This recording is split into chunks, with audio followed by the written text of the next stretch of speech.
Terakhir bukan ini ya? Terakhir ya? Ya, terakhir, Pak. Semangat, Henry. Yulas. Puan. Selamat pagi Pak Agung selaku guru SPK dan juga orang tua murid dan juga teman-teman sekalian. Pada kesempatan kali ini saya akan berpresentasi tentang laporan karya lukis yang saya buat pada pelajaran SPK. Sebelum itu perkenalkan, nama saya Hendri Antonius dari kelas 9B dengan nomor absen 14.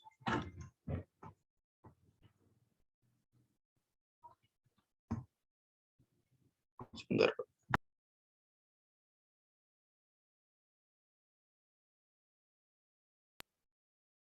Jadi saya membuat karya lukis yang bernama Green Aloe, atau bisa juga disebut tanaman lidah buaya. Ini gambarnya.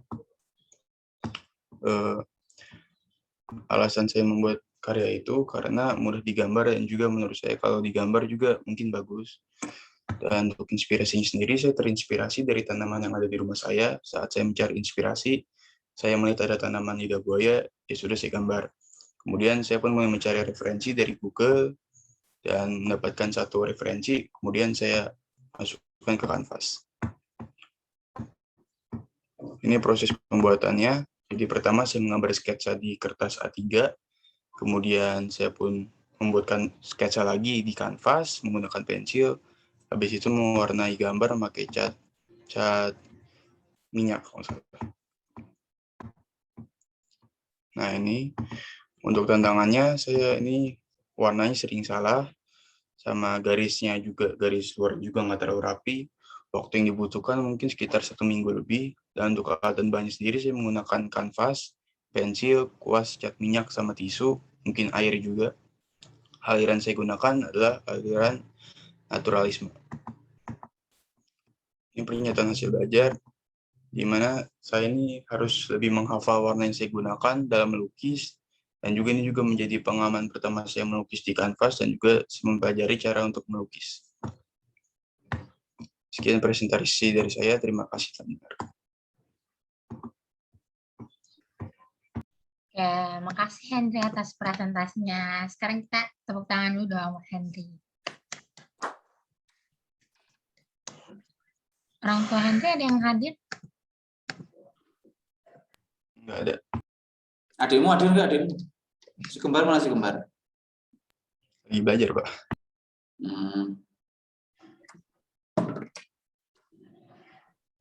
Ya. Karena nggak ada, mungkin Bapak melontarkan pendapatnya tentang presentasi dan juga karya Henry.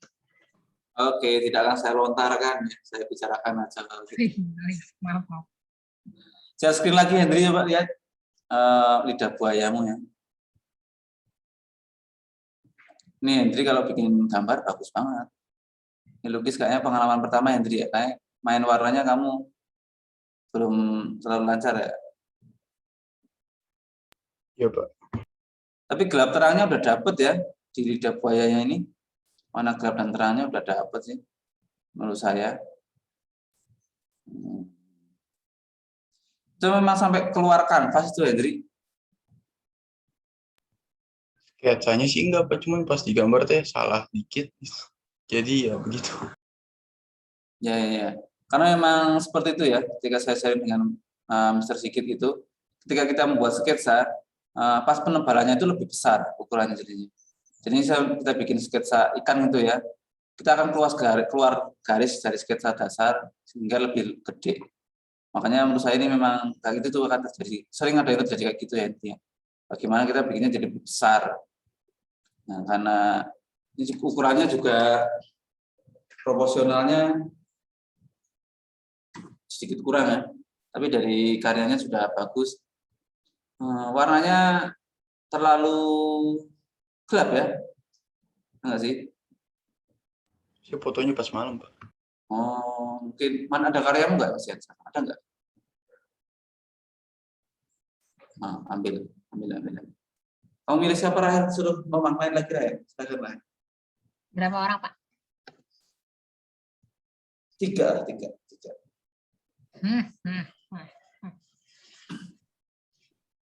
Wow. Bagus tuh Henry kalau lihat langsung. Kalau saya lihatnya bagus. Coba angkat lagi.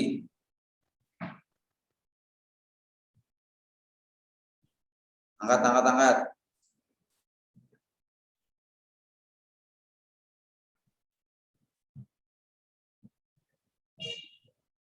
Oke. Mungkin bawahnya dikasih warna ya. Untuk dasar bawahnya itu biar dia nggak kelihatan terbang. Udah, silakan Rahel lanjut. Nah, ya, saya milih Angel. Angel ada orangnya nggak? Halo Angel.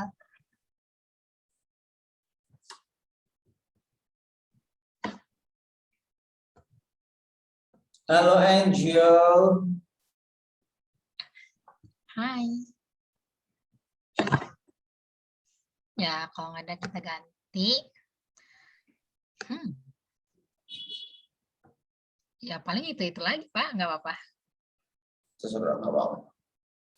Renata deh dari tadi diem-diem aja nih Rere.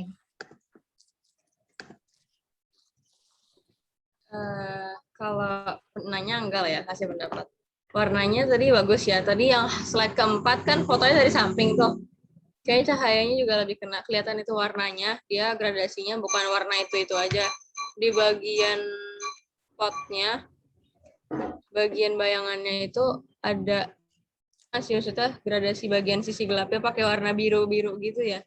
Bukan warna sekedar coklat aja gitu. Jadi warnanya enggak warna itu doang. Terus sebenarnya kenapa? Nggak ada satu warna dasar. Iya. Sebenarnya itu dibilang asli bisa, cuma bisa dibilang itu kayak tanaman yang lagi di ruangan gelap ya. Kalau dari warnanya. Kalau kita lihat kanvasan putih, tapi sebenarnya kelihatannya itu kayak lagi di ruangan gelap. Terus kalau makna apa ya? Soalnya ini kan cuma terinspirasi dari tanaman di rumah. Ya, mungkin maknanya jadilah bermanfaat kali ya. Kan itu lidah buaya kan ya? Lidah buaya bisa jadi banyak hal. Bisa jadi sampo, bisa jadi masker, bisa jadi obat, bisa jadi minuman. Jadi berguna gitu, banyak hal yang bisa berguna. Oke, makasih Rere. Kita lanjut ke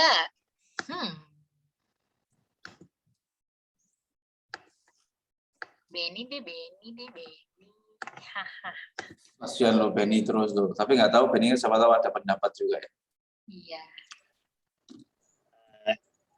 Ya kalau pendapatnya Caci tadi bagus, terutama itu udah dikasih gradasi tadi di daunnya sama di potnya dari yang gelap ke yang terang gitu. Terus maknanya nggak terlalu tahu sih, soalnya kan itu tadi apa realisme naturalisme gitu, jadi ya apa menggambarkan yang nyata.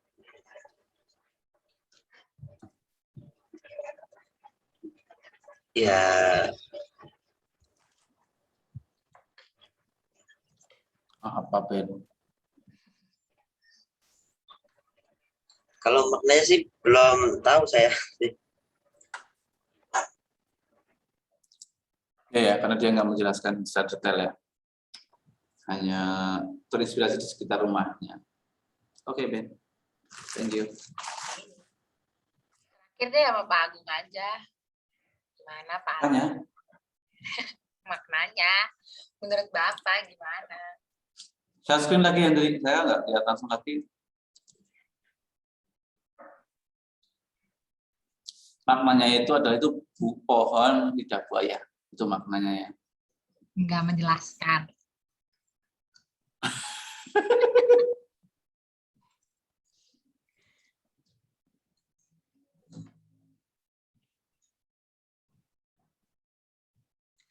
Untuk ketegasan ya menurut saya. Nah, kok bisa kayak gitu sih Pak? Yang melihat ya, lidah buaya itu kan pohonnya setahu saya tidak selemes itu ya. Bentuknya itu kan agak gini ya. Itu kan dia agak lekukannya terlalu banyak. Jadi terlepas itu bagus ya, karena sudah ada gradasi seperti yang Benny dan juga Renata sampaikan. Permainan warna di sini ada sedikit hijaunya tua banget sama campuran. Ini pakai kuning atau putih kamu, Hendrik? Yang mananya, Pak? Yang sisi terang ini. Apa cuma sekali kuas saja? Pakai coklat sama kuning. Nah, ya. Ini sudah muncul ya. Ini gradasinya sudah dapat, tapi dari segi pemaknaan saya ya, bukan masalah karyanya bagus atau tidak. Ini lebih pada bentuk ketegasan. Nah, berarti ini kayaknya Hendri sering ini ya, sering kalah sama adik-adiknya berarti ini.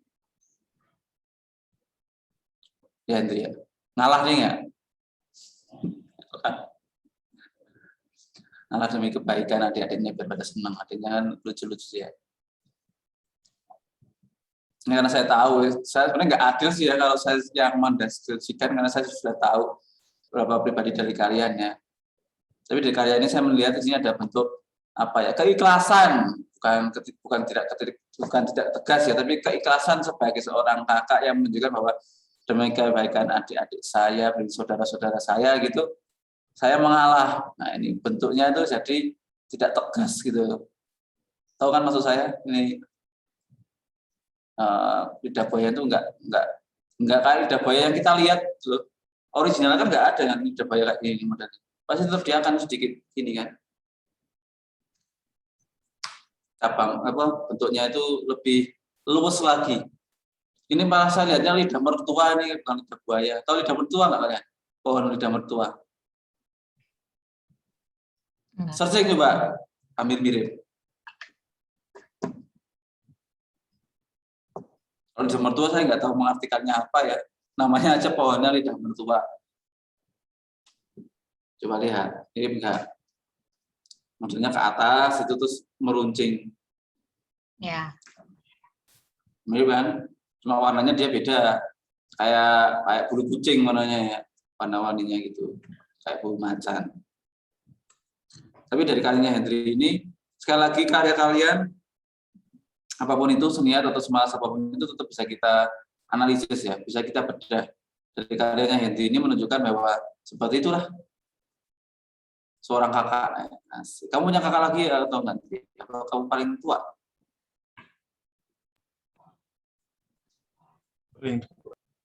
Paling tua ya. Jadi paling tua itu dia mengayomi ya. Pohonnya gede, mengayomi gitu. Mengalah demi kebaikan sekitarnya. Tapi tetap runcing di atasnya, itu menunjukkan ketegasan. Luar biasa Hendri. Menurut saya ya, semakna menurut saya. Jadi memang ini karakter Hendri banget. Makanya warnanya nggak terlalu terang teman-teman ya. Karena di situ ada sedikit rasa apa ya, namanya orang tuh pengen butuh pengakuan lah. Pengakuan dari sekitar kita gitu. Tapi dia akan tetap mengayomi sekitarnya, terutama untuk keluarganya. Itu dari karyanya Hendri. Menurut saya seperti itu ya. Semoga kalau salah mohon maaf ya Hendri ya. Kan menurut saya subjektif saya. Enggak maksud ke kamunya ya. Hanya kebetulan saja saya tahu kamu tidak tahu. Terima kasih. Gitu dari saya Rahel. Oke, kasih Pak Agung. Ini udah ya Pak? Udah, Ya, Pak? tinggal nanti kesimpulan aja dari saya nanti. Oke. Terakhir kita tepuk tangan lagi buat Hendri.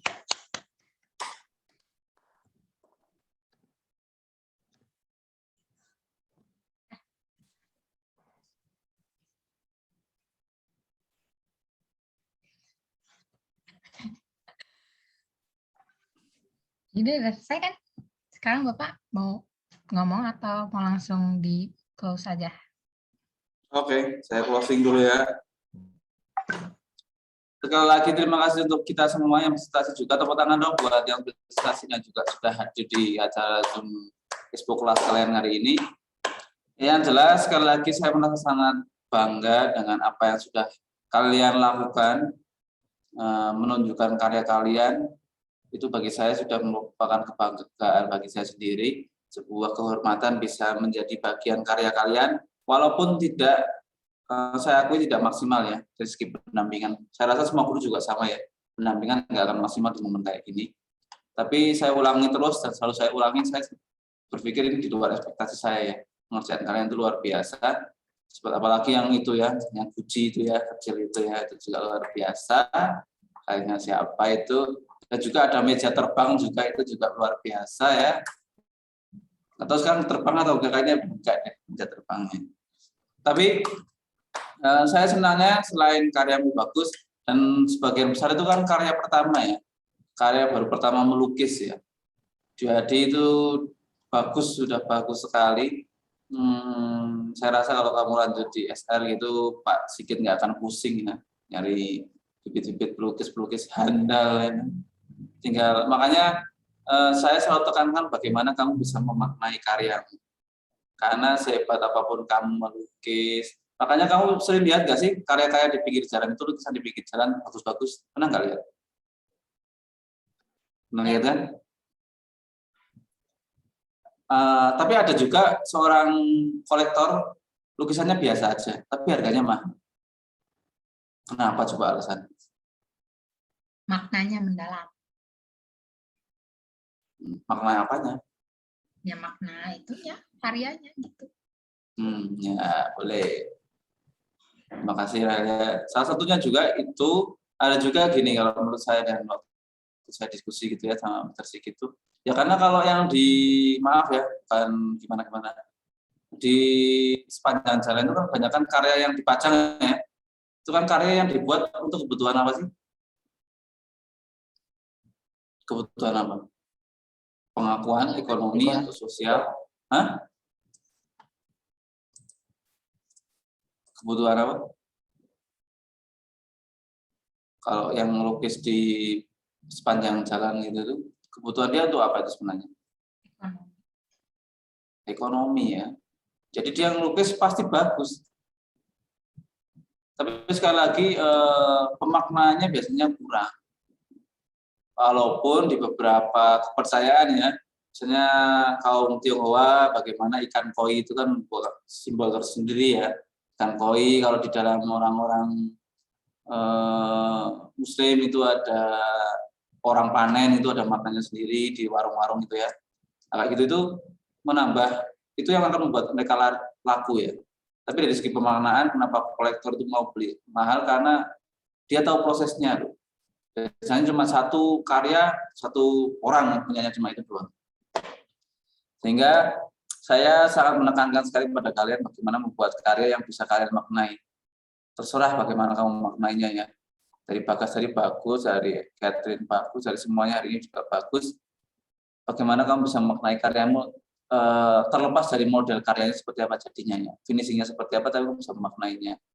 Misalnya saya melukis dua pasang orang, sepasang itu ya, muda-mudi sedang berjalan berdua pegangan tangan. Misalnya gitu ya. Tapi saya buat hanya siluet aja, gelap terang aja. Terus saya menceritakan, ini adalah sebuah kisah saya waktu itu masih muda, bagaimana berpegangan tangan itu sebuah hal yang membanggakan, senang bisa bergandengan tangan dengan seorang yang kita sayangi gitu ya. Nah ini adalah orangnya adalah ini misalnya saya katakan perempuan itu namanya adalah Sariem, itu adalah perempuan cinta pertama saya. Yang selalu saya kenang, sehingga saya melukis dia seperti ini. Kenapa saya bikin siluet hanya gelap? Karena itu masa lalu saya, bukan masa depan saya. Jadi saya buat warna gelap hanya sebagai bentuk mengapresiasi masa lalu saya yang sampai sekarang tidak bisa saya lupakan. Terima kasih Sariem atas pengalamannya. Wah gitu ya. Saya yakin tuh orang yang dengar itu dan lihat karyanya pasti luar biasa ya. Ada ceritanya sendiri gitu loh. Dan pas itu saya lagi pameran, ada Renata, ada Bagas, ada Rahel lagi di situ. Ternyata di antara kalian bertiga ada yang sama dengan kisahnya dengan saya. Ya udah Pak, saya mau ambil itu. Berapa harganya? Kalau nggak mau berapa Pak?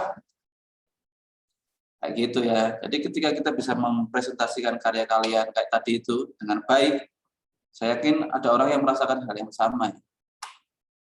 Kalau perhatikan saya menjelaskan punya Henry tadi, pasti banyak kan orang yang ngalamin kayak gitu, menjadi seorang kakak terus harus mengalah dengan adiknya itu kan banyak ya. Banyak pasti ya, ada Benny, ada Renata, ada Bagas gitu ya. Pasti kan pernah ya mengalah untuk adiknya gitu. Ya enggak, Ben? Kamu punya adik Hampir kan, Ben? selalu. Wah, Ya? punya. Nah. Kamu mau apa, Ben? Enggak tadi, nge-lag ya. Nge-lag. Jadi pemaknaan hal seperti itu tolong selalu diasah ya, selalu diasah membaca, melakukan literasi agar kualitas maknamu itu bisa lebih bagus lah. Itu dari saya. Sekali lagi saya abaikan hasil karya kalian sebagus apapun itu terus saya hargai. Tapi pemaknaan itu terus kita asah sampai nanti kamu dewasa. Saya rasa seperti itu. Terima kasih sekali lagi bagi moderator, saudara Cynthia Rahel Kulu. Dan juga para presentasi hari ini. Good job. I'm proud you. Oh, bangganya. Proud you, all my student. So thank you very much. You can presentation in my class, art class.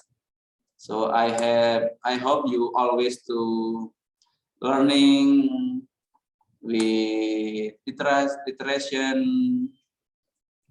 book, art book. Kalau mau belajar seni, bacalah bukunya ini ya.